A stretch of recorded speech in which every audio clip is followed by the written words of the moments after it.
के रिजल्ट पर जो ब्रेकिंग है वो रुके रिजल्ट की ब्रेकिंग की अगर मैं बात करूं तो रुके रिजल्ट को लेकर सबसे इंपॉर्टेंट बात यह है कि हमने सबसे पहले आपको बताया था कि हमीरपुर कर्मचारी चयन आयोग का 9 पोस्ट कोड की भर्ती का रिकॉर्ड लोक सेवा आयोग को ट्रांसफर हो गया है।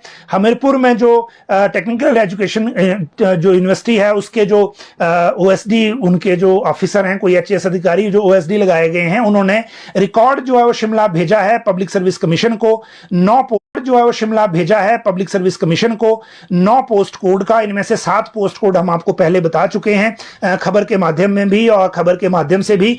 अभी मेरे पास वो पोस्ट कोड नहीं है, लेकिन हम पहले क्योंकि इसको बता चुके हैं, दिव्य हिमाचल अगर आप लगातार पढ़ते होंगे और खासकर वो अभ्यर्थी जो रिजल्ट रुके हुए रिजल्ट या रिजल्ट घोषित ना होने के कारण परेशान हैं तो उनको इसकी जानकारी होगी। जो 9 पोस्ट कोड से संबंधित रिकॉर्ड शिमला आ गया है, लोक सेवा आयोग के हैंडओवर कर दिया है। 2 कर्मचारियों की ड्यूटी वहां से लगी थी, उन्होंने यहां के दिया, लेकिन लोक सेवा आयोग ने जो वापस सरकार को बताया है, अभी तक ये कम्युनिकेशन वर्बल है कि जो रिकॉर्ड ट्रांसफर हुआ है उसमें कुछ रिकॉर्ड अधूरा है तो उसको दोबारा से टेकअप किया जा रहा है। तो सरकार की तरफ से ये एडवाइस किया गया है लोक सेवा आयोग को कि आप डायरेक्टली जो ओएसडी हैं हमीरपुर कर्मचारी चयन आयोग के भंग होने के बाद जो पोस्ट किए गए हैं वहां पे सिर्फ ओएसडी नहीं है, जो हमीरपुर कर्मचारी चयन आयोग के कर्मचारी थे उनमें से 20 के आसपास कर्मचारी भी उनके डिस्पोजल पे रखे गए हैं ताकि ये रिकॉर्ड को ट्रांसफर करने और बाकी सारी चीजों को लेकर वो अपने आप वो कर सकें। बाकी 3 पोस्ट कोड जो थे वो जूनियर ऑडिटर है, कंप्यूटर ऑपरेटर एचआरटीसी वाले हैं और जेओएआईटी है 965 जिनकी जो भर्तियां रद्द हो गई थी, जिनके तीनों के पेपर उमा आजाद के घर पे विजिलेंस ब्यूरो को मिले थे, उसको दोबारा रीएडवर्टाइज करने के लिए प्रक्रिया शुरू हुई है और ये कैबिनेट से इसमें मंजूरी ली जाएगी। 6 तारीख को पॉसिबली कैबिनेट है और उसमें जब मंजूरी लेंगे तो उसमें यह भी हो जाएगा कि क्योंकि इसमें मंजूरी लेने की जरूरत इसलिए है क्योंकि इसमें एज और फीस में छूट देनी पड़ेगी उनको जिन्होंने पहले से अप्लाई कर रखा था। तो ये है रुके रिजल्ट की बात। बाकी आप लोगों के कंसर्न से हम वाकिफ हैं, राज्य सरकार भी इस चिंता से वाकिफ है, इसलिए मुख्यमंत्री ने बीच में ये कह दिया था कि 7 दिन में रिजल्ट घोषित करें। बीच में प्रोसीजरल चीजें होती हैं, उसमें टाइम लग जाता है, लेकिन एक रास्ता बन गया है रिजल्ट घोषित करने के लिए। अब प्रदेश में सबसे बड़ा जो मुद्दा है वो पेंडिंग रिजल्ट्स का है। काफी जो युवा है वो परेशान होकर के काफी कमेंट जो है हमारी लाइव स्ट्रीम में भी करते हैं कि सर हमारा मुद्दा उठाएं, आप जो है मंत्रियों से पूछें, सीएम से पूछें। हम हालांकि बार बार इस सवाल को पूछ रहे हैं, लेकिन जो बड़ी जो अभी जो एक मौजूदा स्थिति बनी हुई है वो ये है कि कर्मचारी चयन आयोग भंग हो गया है हमीरपुर वाला। उसको बनने में वहां पर जो नया आयोग बनेगा उसमें काफी समय लगेगा, हो सकता है 1 महीना लग जाए। लोक सेवा आयोग इंडिपेंडेंट बॉडी अपने तरीके से काम करती है, राज्य सरकार उनको फोर्स नहीं कर सकती कि आप जल्द से जल्द जो है वो रिजल्ट निकालें, लेकिन फोर्स नहीं कर सकती कि आप जल्द से जल्द जो है वो रिजल्ट निकालें। लेकिन अच्छी खबर आज ये है पेंडिंग रिजल्ट्स को लेकर के 9 पोस्ट कोड की जो रिजल्ट है वो बहुत जल्दी निकलने वाले हैं, क्योंकि जो विजिलेंस की जो जांच हुई है विजिलेंस ब्यूरो की, उस जांच से ये जो पोस्ट कोड है जो हमारे पास सूचना पहुंची है उससे ये जो पोस्ट कोड हैं वो बाहर हैं, यानी इनका रिजल्ट बहुत जल्दी निकलने वाला है। और लोक सेवा आयोग ने भी यही कहा है कि हम केवल उसी का रिजल्ट अभी निकालेंगे जो भर्तियां लिटिगेशन में नहीं है, क्योंकि लोक सेवा आयोग बिल्कुल भी ये नहीं चाहता है कि बाद में कुछ ऐसी दिक्कत जिस प्रकार से दिक्कत अभी आ रही है, और दिक्कत आपको मालूम है, दिक्कत ये आ रही है कि जो विजिलेंस के उसमें जांच फंसी हुई है, कहीं बाद में फिर और दिक्कत ना हो जाए। तो कर्मचारी चयन आयोग हमीरपुर जो हमीरपुर में ही बनना है, उसमें तो अभी जो एक कमेटी बनी हुई है वो आगे बढ़ रही है, थोड़ा समय और लगेगा।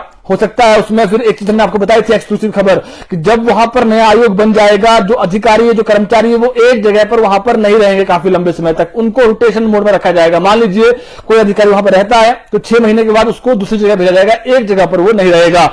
लेकिन जो आज खबर है वो है ट्रांसफर, इसमें जो 9 पोस्ट कोड है, तो 9 पोस्ट कोड जो हमारे पास सूचना अभी तक आई है 931, 969 है, 931, 969, 972, 974, 969, 972, 974, 975, 976, 979, 981 और 999, ये जो पोस्ट कोड हैं जो अभी तक सूचना हमारे पास पहुंची है, ये जो है वो विजिलेंस जांच से बाहर है। इनका रिजल्ट पहले चरण में राज्य सरकार निकालने जा रही है और इसका जो रिकॉर्ड है वो कर्मचारी चयन आयोग से लोक सेवा आयोग को जो है वो ट्रांसफर कर दिया गया है और बहुत जल्दी इन पोस्ट कोड की जो रिजल्ट है वो निकल जाएंगे।